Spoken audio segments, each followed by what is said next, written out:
Today's most rewatchable scene is presented by Blue Moon. With its refreshing flavor, Blue Moon is on a mission to bring some brightness to your life. Brighter days are ahead, especially if you see a movie in the theater for the first time in a very long time. Fennessey is still covered in his own delight from seeing Quiet Place 2 in the theater. Yeah. I don't know. Get Blue Moon and Light Sky delivered by visiting get.bluemoonbeer.com/rewatchables.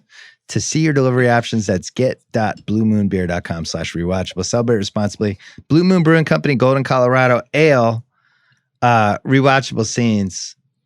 I have a controversial take. The first scene is really good. A lot of people Throw don't me the say idol that. scene? Yeah, that scene's really good. I don't know. In fact, that's a little another much. one of my controversial takes is I think it's in the running for best opening scene of all time. Yes. The sequence or just like The whole scene. Yeah, it's right. just an amazing One way of to the start a greatest movie. character introductions ever. Oh my God. Yeah, the first time we see his Don't face. get to see his face. Don't get to see his face. Don't get to see his face. Can I mention the Soderbergh thing quickly? Yeah, of course. So Soderbergh a couple years ago, Steven Soderbergh recut, quote unquote. He basically put up a version of Raiders that's black and white with no sound except for the Social Network score. And he's just like, just watch this movie this way and you will understand everything that's happening in the movie without any dialogue, without any music, without anything, because they are geniuses in terms of staging, in terms of shooting. If you watch this opening sequence with just the Social Network music playing in the background, you're just like, I know as much about these characters with no dialogue and nothing else and no bird sounds or anything. It's essentially like expert silent filmmaking, and then you put a Lawrence Kasdan screenplay on top of it. It's wild. But when you watch this scene, it is incredible how much is communicated with like the most amazing visual efficiency. Iconography too. I mean, it's like it's pulling from the past and the kind of movies you'd seen in the past, but also making something new. It's the whole thing, and it's so fun. Like it's just so him at every step of the way, almost getting stabbed by spikes in the wall. Being covered in spiders. Reaching to replace the bag and the golden idol. And then he thinks he did it, and then it turns out he didn't. Yes. There's so many things in here where you're in this movie where something will happen. I was watching it and I was like, is this the first time anyone ever did that? And then like for the rest of my life in every action movie this happens, you know what I mean? Like I can point them out, but like when Melina is like, I think the one guy is like, they'll kill us. And Melina's like, if they wanted to kill us, we'd already be dead. And it's just like, that's in 75 action movies after that. Like, is that the first time? I don't know, but it feels like it just invents all this Or stuff. Adios, Senor. Yes. That's just been ripped off liberally over and over again. It's like, oh, he turned on him. The rope swing's great. I just love booby-trapped Peruvian temples just in general. Yeah. That's one of my things. They filmed this in Hawaii, by the way. Booby traps, you think? Booby-trapped Peruvian temples? Yeah. Maybe. The gold Buddha's great. Kind of looks like the NBA trophy, like a tiny bit. Mm-hmm. The giant ball. The I boulder? remember the giant boulder, whatever it is. I remember in the trailer or in the commercial, whatever, they tease it for a split second, and it was kind of like the jaws of that. And you think it's coming way later, and it's like, oh, they're gonna just give us this right away. It's so good. I have no idea. It's one of those. There's a lot of moments in this movie where you're like, I don't know how they filmed that. I don't know how they did that. And then when you do the research, you realize like, oh, they did all this. And if somebody got hurt, they got hurt. Almost like Joel Embiid in Game 4 of a Washington series. It's part of what makes the movie totally frozen in time, but also so effective is it's almost entirely practical. It's all real. That is a giant piece of, I don't know what it's made out of. Styrofoam rolling. And then you read the stories about how hard they worked to get the sound right of what the boulder rolling across the ground should sound like, and it's at first it sounds like a car on gravel, and then that wasn't good enough. So then they went into the kitchen and they started messing with kitchen tools, and it's people like working really hard to do something that seems really silly. But when you're 7 years old and you watch a movie and it captures your imagination, that's just what a boulder sounds like. Yeah. And when you're 40 years old or whatever, and you're watching it with your big screen TV, you're just like, it still sounds incredible. Yep. Yeah, it's good. This movie was helped. I had that on Which Station Best, but like with a lot of these things, as the technology got better and we could go full widescreen, all that stuff was great. So we have that one. We have the Egypt fight scene. I try to narrow these down. Ford shoots the sword guy. And he thinks they killed Marion. But so you're going just like the Cairo sequence. They get that to whole Cairo sequence. Yeah. There's a thing I never knew this, and probably you guys did, but how he shot that guy because everyone was so sick with dysentery. Ford couldn't do the fight scene. Yeah. And they kind of audibled, and he's like, what if I just shoot him instead of... There's behind the scenes footage of him, like, they're basically like trying to stage like him fighting him with the whip. Yeah. And yeah, there's some funny stuff with it where like also Ford famously hurt his wrist doing carpentry work on Valerie Harper's house in the 70s before he was famous. So all of the fights, there is some finagling where he's like, wouldn't it just be a little easier if I didn't have to train for this fight and I could just shoot this guy? Yeah. And it turns out to be like a classic comedy action movie moment. And the poor stuntman, Terry Richards. Training for weeks. Yeah, just spent several weeks practicing sword skills for this extended fight scene that never happened. That whole scene's really good. There's also just a shitload of people in it, and they navigate it so well. And you always know where you are. She falls in the cart, and they're going around, and all of a sudden there's a million carts. And it's like a Buster Keaton sequence. Yeah, totally. It's great. They would not make a scene, in my opinion. They would not make a scene like that. No, they'd be like they'd be CGI people. The carriage that Marianne is in is to jump through the Abu Dhabi skyscraper now and then go to the moon. That would be fucking cool. Yeah, look at but like a good idea. Even look at a movie like the Jake Gyllenhaal movie Prince of Persia, which is ostensibly a similarly like desert set adventure movie. Yeah, it's just all CGI. Yeah. You know, it's all real people. These are all real carts. Indy finds the Ark. I really narrowed this down. I narrowed it down to 7. You guys can chip in after. Indy finding the Ark. That whole thing with the lowering down and the snakes and stuff. Yeah. No. This is before when he in the map room with the staff first finds it, and the light comes out of it.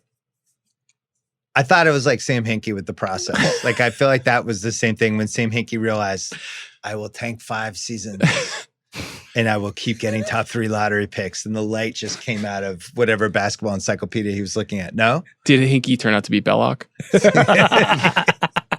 Yeah, Hickey died. Hinkie is Katenga halfway through the movie. I really like that one. The snake pit scene had that as well. The snake pit scene. So in the research, which I fortunately read afterwards, but apparently you can spot the fake snakes. There's lizards. Some of the snakes have ears, which mean they're lizards. But I still really got creeped out with that snake scene.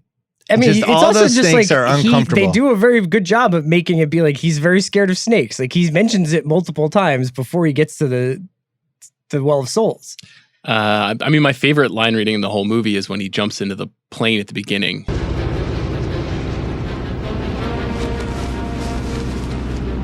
There's a big snake in the plane, Jock! Oh, that's just my pet snake, Reggie! I hate snakes, Jock! I hate them! I hate them! And that's like perfect character choice because you know when you see the snakes later, like nothing will torture this guy. I wonder if snakes ever recovered from raiders. You know?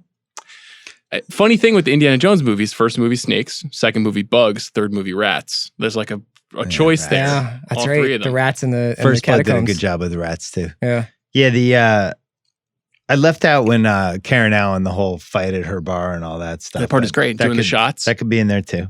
The airplane the airplane fight right into the truck chase. For me, the most rewatchable part of this 20 movie. minutes, yeah. I love the beginning and then I love that part. We get bald bare knuckle Nazi. Mm-hmm. And blonde That guy? Nazi who refuses to die. Yeah. Yeah. Get those 2 guys.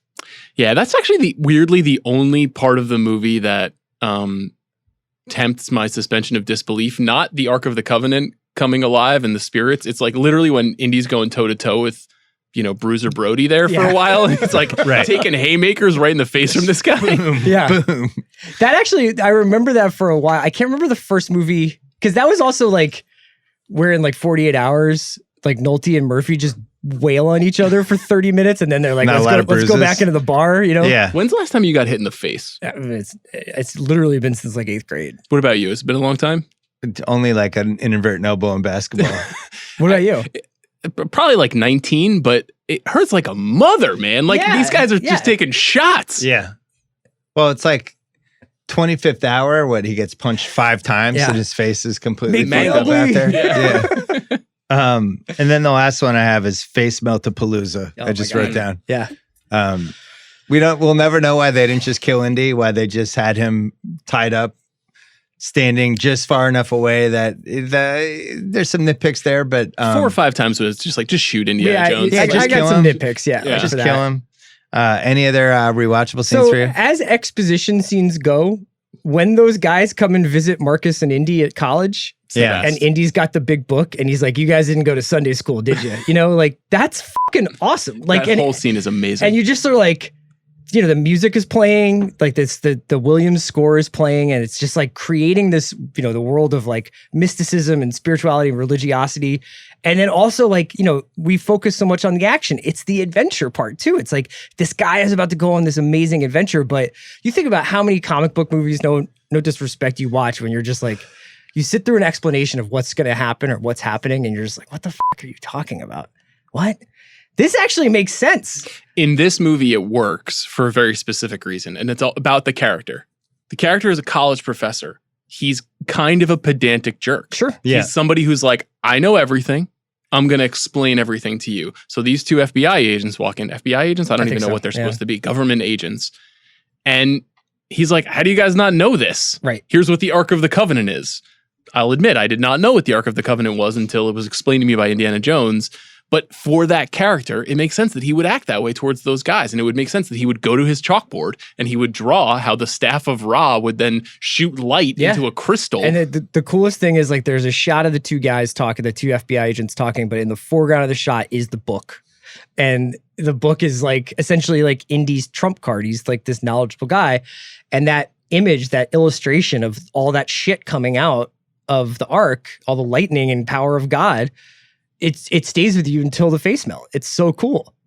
Really good. Great stuff. I have the opening scene as my most rewatchable scene with the airplane fight going into the truck chase second. The truck chase just does an awesome, you're constantly going, how do they do this?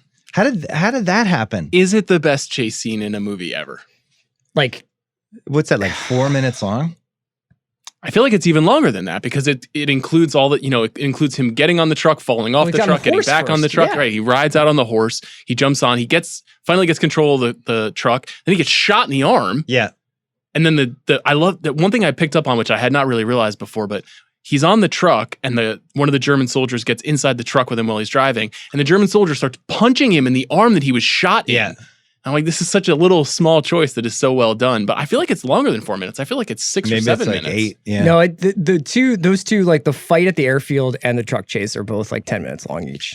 You know how Chris, a recurring theme on the Rewatchables is that he really wants to own a bar? Yes. I really, at some point in my life, want to climb on somebody's car, come in the passenger seat, punch them in the face, and then kick them out of the car and take over the steering wheel at 40 miles an hour. Just once. I don't think that those are the same. I just want to do it once just to see if I can do it. We should buy Chris a bar in Nepal and send him there, and that could be a ringer bit. There's a lot of mechanics though, right? Because you have to climb through the window, which that alone is hard. I don't think it works. I don't think anybody can do it. The guy's driving, all he has to do as you're climbing in is just punch you in the balls, right? So you got to avoid that. You sit down, then you have to right hand cross the guy in the face, reach over, open the door, but now his limp body's not driving, so the car's going to lose momentum. So you have to, in the moment, figure out how to keep the gas pedal going, how to open the door, how to get this dude out and take control of the wheel. This is so funny though, because we're so crippled by modern society. I'm I can't make a left on Western, right? You think I'm going to kick a fucking Nazi out of my car? It's another thing though that has become so common. I saw Fast and Furious 9 yesterday, and there are so many scenes of guys jumping into and out of the car in that exact same way, swinging through the window to get in, and we just accept it. Try doing that in your car while parked. Try jumping on somebody's car on the hood when they're going 40 miles an hour. The odds of staying in the car. Emulsified. Yeah, you would die. Today's most rewatchable scene was presented by Blue Moon. Blue Moon is ready for brighter days ahead. Hopefully there are more of those in your future, because once in a blue moon moment should happen more than once in a blue moon. Get Blue Moon and Light Sky delivered by visiting get.bluemoonbeer.com/rewatchables to see your delivery options.